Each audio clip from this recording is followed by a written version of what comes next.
Hello and welcome to another episode of the Magical World of G. Michael Vasey podcast.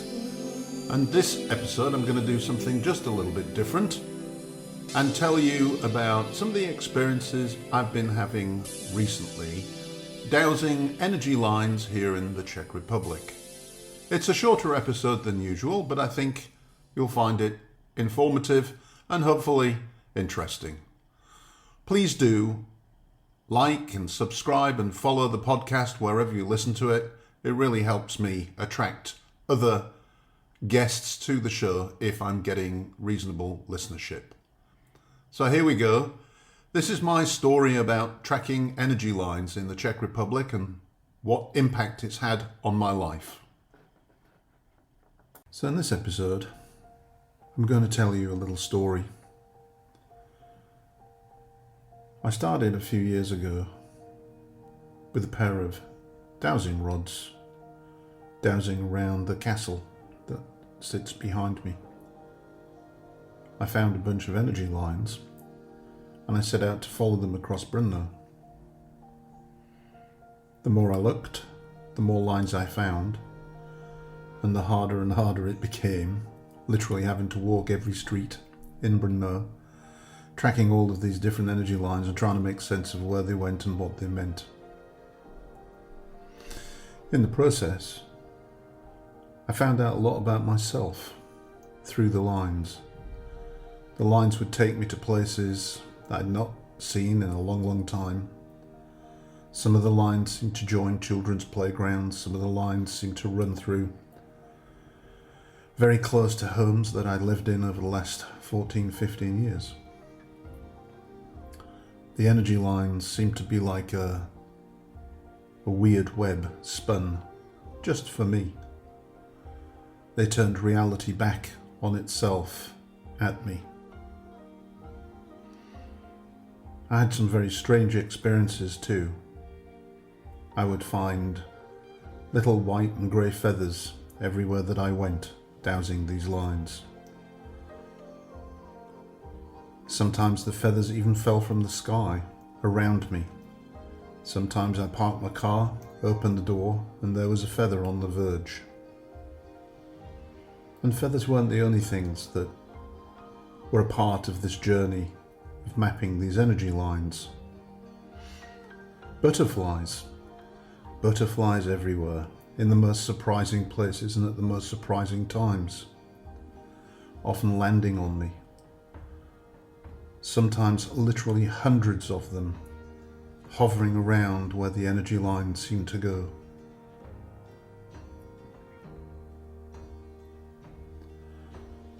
One day, Rory Duff asked me if I would travel a little bit and see if I could find a larger energy line that he thought passed through the Czech Republic.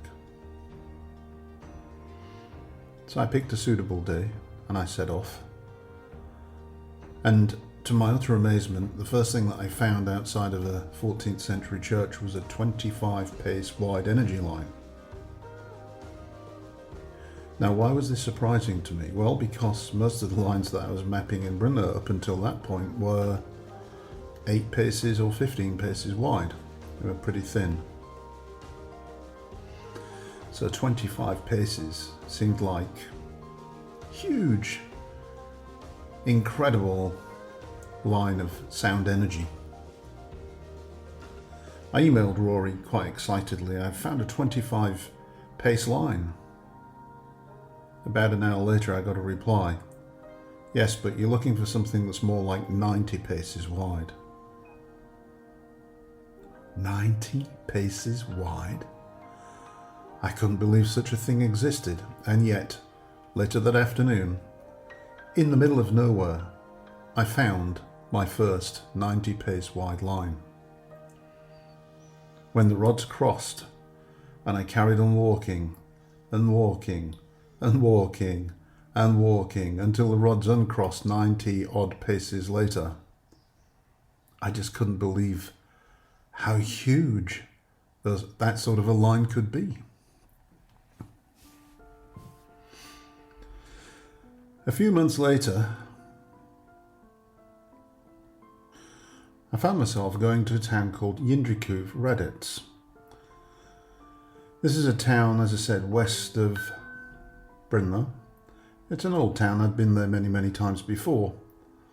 And I was going because my colleague, Eva, had shown me the previous week a documentary made for Czech television about the Knights Templars and their mysterious behaviour in and around that particular town.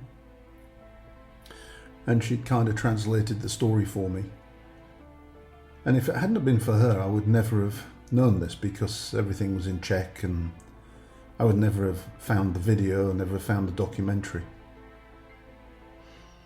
So the pair of us, we went out there and I parked the car, and as soon as I got out the car by this church, which is now part of the City Museum and was dedicated to John the Baptist, I found a 90-pace line.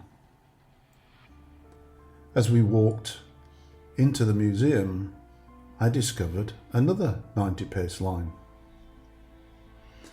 I then told Eva I was going to walk around the museum and the church very quickly and see if I could find these lines either side. I came back having found 3 of these 90-pace wide lines, all coming at the church from different directions and definitely crossing in the vicinity of the church. When we went into the church, we found it full of the strange images that we'd seen on the video. And the church was filled with an energy that I can only describe as giving you a sense that you were flying. An incredible, vibrant, strong, pulsating energy. So when we left the church, we walked about another half kilometre out from the church and did another circle and tracked those same 3 energy lines. We then called it a day, more or less.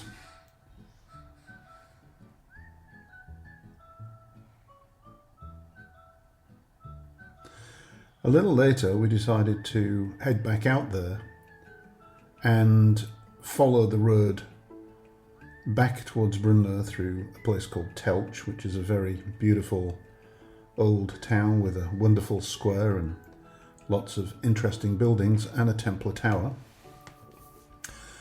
And she particularly wanted to show me, Eva that is, wanted to show me the town of Trebich, where there was a basilica which appeared to have angel windows. Now, what we mean by angel windows is round windows with 3 angels depicted holding the glass.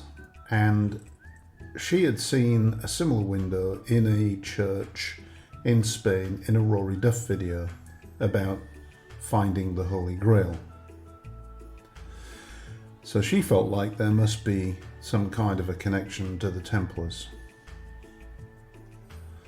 We went out, it was the winter solstice and an amazing day. The sun was surrounded with, I guess, ice crystals, and it looked like there were 3 suns, and the sky was just incredible. The sunset was the most amazing sunset, and it just seemed like all the energies in the world had shifted. We stopped at Trebich first to go look at the basilica, and much to our surprise, we found what I thought initially was a 90-pace wide energy line going into the building. We spent a little bit more time tracking this line and discovered that in fact it was 2 90-pace wide energy lines and that they crossed within the church. We took a look at the church and we found what we considered to be evidence of Templars again, and another church that was filled with magnificent energies, not quite as good as the other one, but very strong energies. From there we drove to Trebich, very confident that we would find another crossing of the 90 pace wide lines within the city of Trebich, possibly by the castle, but most likely by the Templar tower. To our utter amazement, we found absolutely no lines at all at the Templar tower. Nothing. Nothing much even within the town. And then we did find another church with angel windows and one 90 pace line going through it. As we drove away from Trebich, a little bit disappointed, we spotted a hill with another church on it that I'd actually seen many times before and always wanted to stop at. And Emma said, well, let's stop. So we stopped and we went and had a look, and we watched a marvellous sunset from there. The church on the hill is fairly modern, 17th century, but there is some stones that suggest perhaps earlier pagan activity. I took out my rods, and to my utter amazement I found another crossing point of these two 90 pace wide lines. So now we had 3 points, 3 places where these two lines crossed, and I could draw that on a map as a ley line with an azimuth and see where it went.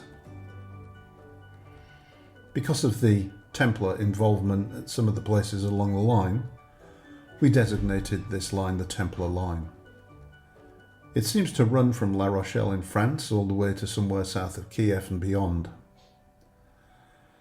We're in the process now of mapping the two energy lines, the length of this line from Yindriku, Radec to Brno,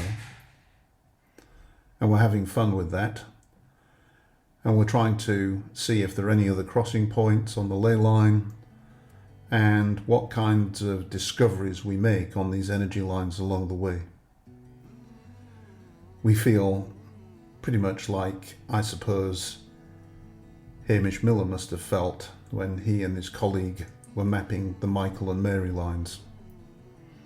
It's a tremendously exciting project, and it's one that we'll be writing and shooting videos about as we go. If you're interested in following this project, please do subscribe to our YouTube channel, and please do follow us at www.earthmagicbrno.com, where we will be blogging about what we find. We've already found the energy lines north of Brno. They cross on the back of a hilltop called Velka Baba. We haven't actually discovered whether they cross or just come very close together, and that's some work that we've yet to do.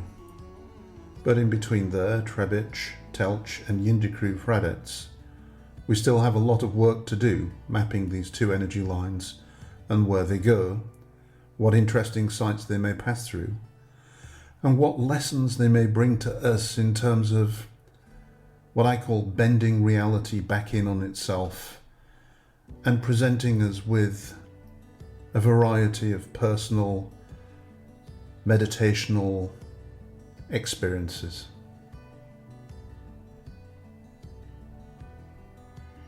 The Templar line, a new discovery and something very special for us to do, from which we expect to learn a lot.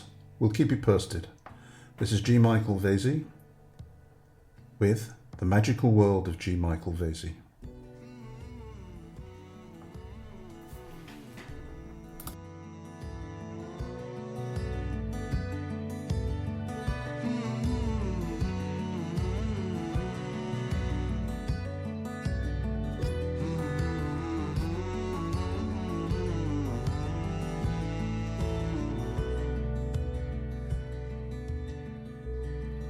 So if you enjoyed this episode of the Magical World of G. Michael Vasey podcast, please do, as I say, like, share, wherever you're listening to the podcast, and subscribe. Much appreciated, helps me a great deal. If you haven't visited my YouTube channel, a lot of the videos that I'm posting there right now are about some of the things that I talked about in this episode. There are videos on Yindriku, Trebich, the energy line that we've been tracking crossing the Energy Republic, peripheral people on energy lines, and a whole host of other videos. I'll leave a link below. Meanwhile, thank you for listening. Goodbye.